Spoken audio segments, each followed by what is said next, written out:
કામ પરથી થાકીને ઘરે પહોંચી આમ ઘરનો દરવાજો ખોલતાની સાથે જ વાઈફે વિલાયેલા મોઢે કહ્યું કે ગામડેથી તમારા બાપુજી આવ્યા છે, એના ચહેરા પરથી એ કંઈક તકલીફમાં હોય ને એમ લાગે છે. આ સાંભળતાની સાથે જ પતિના હોશકોશા મૂડી ગયા. મંદીને કારણે નાનો ધંધો બંધ કરીને નોકરી ચાલુ કરી દેવી પડી હતી અને માંડ આમ ઘરનું ગુજરાન ચાલતું હતું.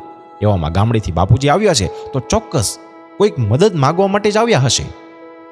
આ વિચાર માત્રથી દીકરો આમ ધ્રુજી ઉઠ્યો. પછી તો ઘરમાં પ્રવેશીને મુરઝાયેલા ચહેરે પિતાને પ્રણામ કર્યા.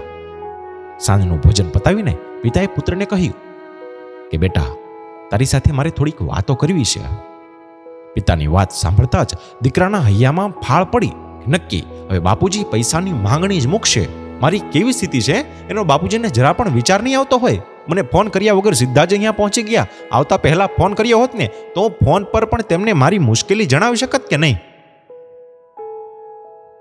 વિચારોના વાવાઝોડામાં સપડાયેલા દીકરાના ખભા પર પછી પિતાનો હાથ મુકાયો. ત્યારે દીકરાને ખબર પડી કે પિતાજી એમની બાજુમાં આવીને હવે બેસી ગયા છે. પિતાએ દીકરાને કહ્યું કે બેટા, તું મહિને એકાદ વખત ગામડે અમને ફોન કરીને વાત કરી લેતો હતો, પણ છેલ્લા 4 મહિનાથી તારો કોઈ જ ફોન નથી આવ્યો. એટલે તને કંઈક તકલીફ હશે એવું મને અને તારી મમ્મીને લાગ્યું. હું તને બીજું તો શું મદદ કરી શકું પણ મારી પાસે થોડા ઘરેણાં પડેલા હતા, એ વેચીને આ 50,000 રૂપિયા ભેગા થયા છે ને, એ તારા માટે હું લાવ્યો છું. હું તો કાલે સવારે ગામડે ચાલ્યો જઈશ, પણ બસ ફોન કરતો રહેજે, કારણ કે તારી મમ્મી બહુ જ ચિંતા કરતી હોય છે. અને કંઈ મુશ્કેલી હોય ને તો 2 ધડક કહેજે. તારા માટે જમીન વેચવી પડે તો એ પણ વેચી નાખીશું. આટલી વાત કરીને પિતાએ દીકરાના હાથમાં નોટોનું બંડલ મૂકી દીધું. દીકરાને આમ ગળે ડૂમો આવી ગયો અને કંઈ જ ન બોલી શક્યો. માત્ર ભીની આંખે બાપના ચહેરાને એ જોતો જ રહી ગયો. કે જે બાપની ભિખારી તરીકેની કલ્પના કરી હતી ને, એ તો ભગવાન બનીને આવ્યા.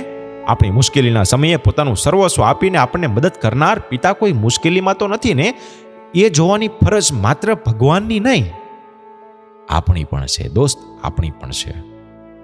ધન્યવાદ.